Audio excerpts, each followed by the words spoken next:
الحمد لله رب العالمين والصلاة والسلام على سيد الأنبياء والمرسلين عجب اور غرور لیکچر نمبر 94 سیدنا انس رضی اللہ تعالیٰ بیان کرتے ہیں رسول اللہ صلی اللہ علیہ وسلم نے فرمایا لو لم تکونوا تذنبون لخشیت علیکم ما هو اکبر منہ العجب اگر تم لوگ گناہ نہ کرو تو مجھے تم پر اس سے بھی زیادہ خطرناک چیز کا ڈر اور وہ ہے عجب غرور آدمی گناہ کوئی نہ کرے اور نیکیاں کرتا رہے لیکن ایک اور چیز ہے خطرناک ترین وہ ہے عجب عجب کا معنی ہے اپنی عبادت پر اترانا اپنے کام پر اترانا یہ بہت خطرناک بات میں عبادت کروں جی مجھے 15 روزے ہو گئے ہیں میں نے کوئی رات قیام اللیل کے بغیر نہیں گزاری اور اس پر میں غرور کروں اتراؤں یہ گناہ سے بھی زیادہ خطرناک چیز گناہ کرنے والے کو احساس ہوتا ہے کہ میں گناہ کر رہا ہوں جھوٹ بولا ہے دھوکہ دیا ہے فراڈ کیا ہے ہاتھ اور آنکھ سے کوئی زنا کیا ہے وہ ایک ما حاک فی نفسک دل کے اندر ایک احساس ہے زندہ ضمیر میں وہ احساس انسان کو توبہ کی طرف مائل کرتا رہتا جب کتاب و سنت سے کوئی ایسی بات سنی دل پر اثر ہوئی تو فوراً اپنا گناہ یاد آیا تو کہا رب اغفر لی اے اللہ تو مجھے بخش دے اور مائنڈ میں کیا ہوتا ہے وہ والا گناہ بخش دے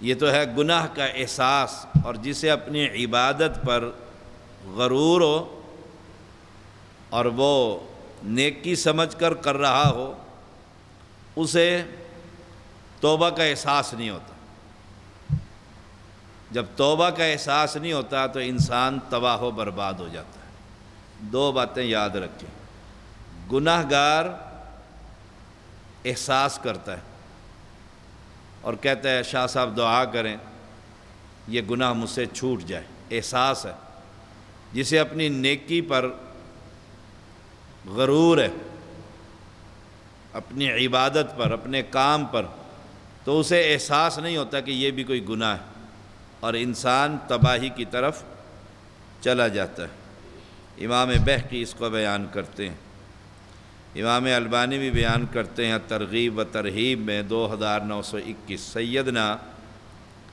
انس اس کے راوی سیدہ عائشہ رضی اللہ تعالی عنہا بیان کرتی ہیں رسول اللہ صلی اللہ علیہ وسلم نے سورۃ مومنون کی 60 نمبر آیت کی تلاوت کی والذین یؤتون ما آتوا وقلوبہم وجلہ اور وہ لوگ جو دیتے ہیں جو کچھ دیتے ہیں تو اس طرح دیتے ہیں کہ ان کے دل کپ کپاتے ہی رہتے ہیں ڈرتے ہی رہتے ہیں خوف ہی رہتا ہے پتہ نہیں قبول ہوگا کہ نہیں ہوگا والذین یؤتون جو لوگ دیتے ہیں صدقہ خیرات کھانا لقمہ کوئی شے جو دیتے ہیں اور دل ان کا خوف میں ہی رہتا ہے وجلۃ انہم الی ربہم ڈر ہی رہتا ہے اور یہ یقین رکھتے ہیں کل مر کر جانا ہے اللہ کے پاس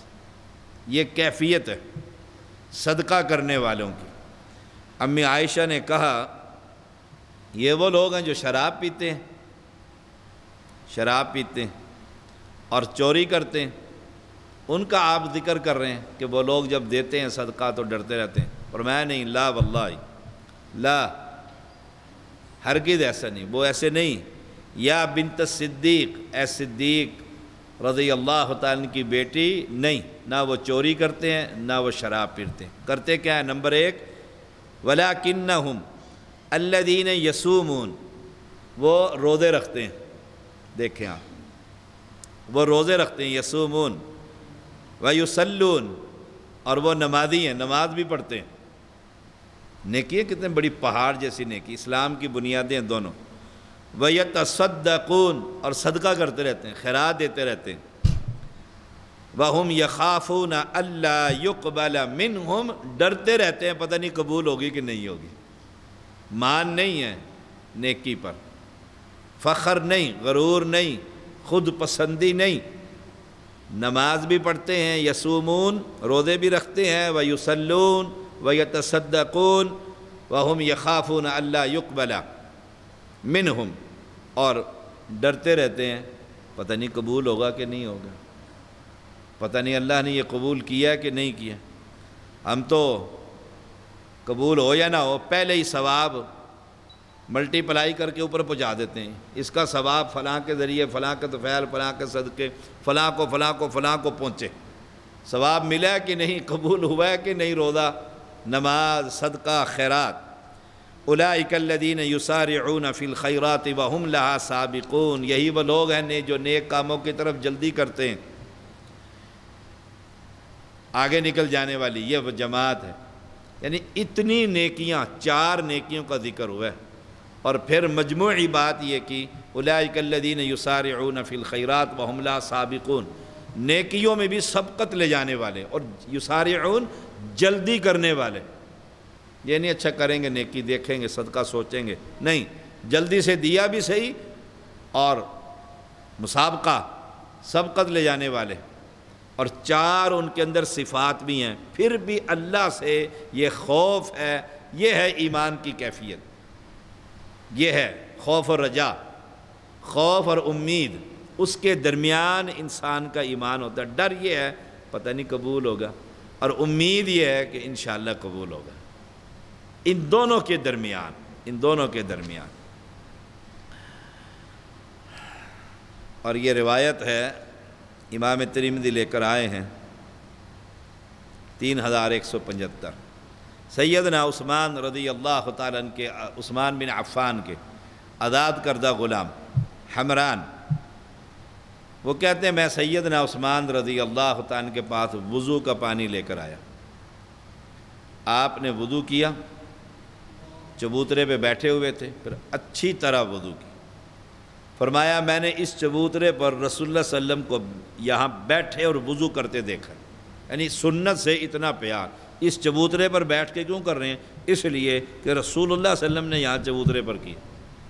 اور ایک بات یاد آئی کہ ایک سفر میں صحابہ جا رہے تھے، سیدھا سفر جا رہے تھے، سیدھا سیدھا، یہاں پہنچ کر عبداللہ ابن عمر اپنی اونٹنی کو ادھر لے آئے، ادھر لے گئے، ادھر سے پھر ادھر لے جا کر اور وہاں پیشاب کرنے کی کیفیت میں بیٹھ گئے، بغیر کپڑے کھولے۔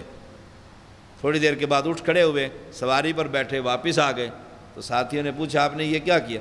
کہا اسی مقام پر رسول اللہ صلی اللہ علیہ وسلم اپنی اونٹنی ادھر لے گئے تھے، اور اسی طرح بیٹھے جیسے میں بیٹھا تھا، مجھے پیشاب کی تو حاجت نہیں تھی، لیکن میں نے سوچا ابھی سفر میں ہوں، اس مقام پر جو سنت پیغمبر کی تھی وہ بھی ادا کر لوں۔ یہ ہے سنتوں سے پیار۔ اور ہم تو کہتے ہیں سنت ہے نا بھائی، فرض تھوڑا ہے، سنت ہے نا۔ تو عثمان بن عفان رضی اللہ تعالی عنہ نے اچھی طرح وضو کیا، اور فرمایا کہ رسول اللہ صلی اللہ علیہ وسلم نے اس چبوترے پر وضو کیا تھا، پھر اچھی طرح کیا تھا، پھر فرمایا تھا من توضأ مثل هذا الوضوء، جس نے اس طرح وضو کیا جس طرح میں نے تمہیں کر کے دکھایا، یعنی اپنی مرضی کی نماز، اپنی مرضی کا وضو۔ جی نماز ہی پڑھنی ہے نا خدا کی، آپ نے تھوڑا قبول کرنی ہے شاہ جی، اللہ نے قبول کرنی، جیسے مرضی پڑھ لو، نہیں، سبحان اللہ۔ من توضأ مثل هذا الوضوء، جس نے اس طرح وضو کیا، یعنی وضو کا طریقہ، حج کا طریقہ، نماز کا طریقہ رسول اللہ صلی اللہ علیہ وسلم سے پوچھا جائے گا، جیسے وہ کریں گے ویسے ہم کریں گے۔ ثم اتى المسجد، پھر مسجد میں آیا، فرکع رکعتین، پھر 2 رکعتیں ادا پڑھی، نبی کے طریقے کا وضو، پھر مسجد میں داخلہ، اور پھر 2 رکعتیں پڑھی. ان 2 رکعتوں کے اندر طریقہ کس کا تھا؟ کوفے والے مولوی کا نہیں، رسول اللہ صلی اللہ علیہ وسلم. جیسے پیغمبر نے 2 رکعتیں پڑھی، اور پیغمبر نے ہمیشہ سینے پر ہاتھ باندھے، رکوع جاتے رکوع اٹھتے رفع الیدین کیا، جس سے آج امت کی اکثریت غافل ہے. اپنے بچوں کو توجہ دیں، ان سنتوں پر سختی سے پابند کروائیں. یہ نماز کا حصہ، یہ نماز ہے. ثم جلس، پھر وہیں بیٹھا رہا. 2 رکعتیں پڑھ کر فرکع رکعتین ثم جلس، پھر وہیں بیٹھا رہا. اب انعام کتنا بڑا ہے. غفر لہ ما تقدم من ذنبہ، اللہ اس کے سارے سابقہ گناہ معاف کر دے. سابقہ گناہ سارے معاف. اب جس نے وضو کے اندر گردن کا مسح کیا، اس نے تو پیغمبر کا وضو ہی نہیں کیا. جس نے اپنے طریقے کی اور برادری اور اپنے کنبے اور قبیلے کی نماز پڑھی، اس کو یہ ثواب ملے گا. ٹھنڈے دل سے سوچی. حدیث کے لفظ ہے من توضأ مثل هذا الوضوء، جس نے اس طرح وضو کیا جیسے میں نے کیا، محمد صلی اللہ علیہ وسلم فرما رہے. اور جس نے ایسے ایسے کر کے 3 دفعہ، پھر ایسے ایسے کر کے 3 مرتبہ، پھر گردن کا مسح، اور پھر چما چامی، یہ سارے طریقے جو کیے، اب اس کو یہ ثواب ملے گا. وہ تو اپنا ہی طریقہ سے وضو کر رہا ہے، اپنی مرضی کی نماز پڑھ رہا ہے. جہاں چاہتا ہے ہاتھ باندھ لیتا ہے، جہاں چاہتا ہے رکوع کر لیتا ہے، جہاں چاہتا ہے آدھا سجدہ کر لیتا ہے. 1 سجدے کے بعد بیٹھا ہی نہیں، دوسرا سجدہ، 2 سجدوں کے بعد بیٹھا ہی نہیں، کھڑا ہو گیا دوسری رکعت کے لیے. فرکع رکعتین، 2 رکعتیں پڑھے ویسے جیسے رسول اللہ صلی اللہ علیہ وسلم نے پڑھی. ایمانداری سے بتلائیے، کسی کو تکلیف ہو، پریشانی آتی ہے میری اس گفتگو سے، میں کس کی طرف بلا رہا ہوں؟ صرف یہ سوچ لیں، میں کس شخصیت کی دعوت دیتا ہوں. ہاں میں ان پڑھ آدمی ہوں، الفاظ کے چناؤ میں خطا غلطی معافی کا طلبگار ہوں، لیکن یہ تو دیکھو کہ میں کس کی طرف بلا رہا ہوں. اس شخصیت کی طرف. کائنات میں اللہ کے بعد اگر کوئی ہستی ہے تو اس کا نام ہے محمد الرسول اللہ صلی اللہ علیہ وسلم. اتنی بڑی ہستی ہے کہ اگر اس کا نام آنے کے بعد کوئی شخص صلی اللہ علیہ وسلم نہیں کہتا، وہ بخیل آدمی، وہ بخیل آدمی ہے. اور ایک بات اور کروں، دنیا کے جتنے ائمہ دین ہیں، جتنے بھی ہیں، 4 معروف، اگر میں سب کا انکار کر دوں، میں نہیں مانتا کسی کو بھی. کیا کوئی شخص یہ کہہ سکتا ہے کہ سید کافر ہو گیا؟ اگر کوئی شخص یہ کہہ دے آپ ہمارے 4 کو نہیں مانتے، رافضی کہہ دیں آپ ہمارے 12 کو نہیں مانتے، تو میں آپ کے امام محمد کو نہیں مانتا صلی اللہ علیہ وسلم. ایمانداری سے بتائیے مسلمان رہے گا؟ آپ یہ دیکھیں میری دعوت کس کی طرف ہے، بغیر کسی لگی لپٹی کی، اس ذات کی طرف، اس ذات کی طرف جو یہاں تک فرما گئے اپنے عمر کو، اے عمر اگر موسیٰ علیہ السلام بھی زندہ ہو کر آئے نا تو وہ موسوی شریعت پہ عمل نہیں کر سکتے، وہ میرے پیچھے چل کر ہی جنت میں جائیں گے. یہاں تک الفاظ. تو فرمایا ثم جلس غفر له ما تقدم من ذنبه. اب جو موضوع سے متعلقہ ہے، پھر رسول اللہ صلی اللہ علیہ وسلم نے کیا فرمایا؟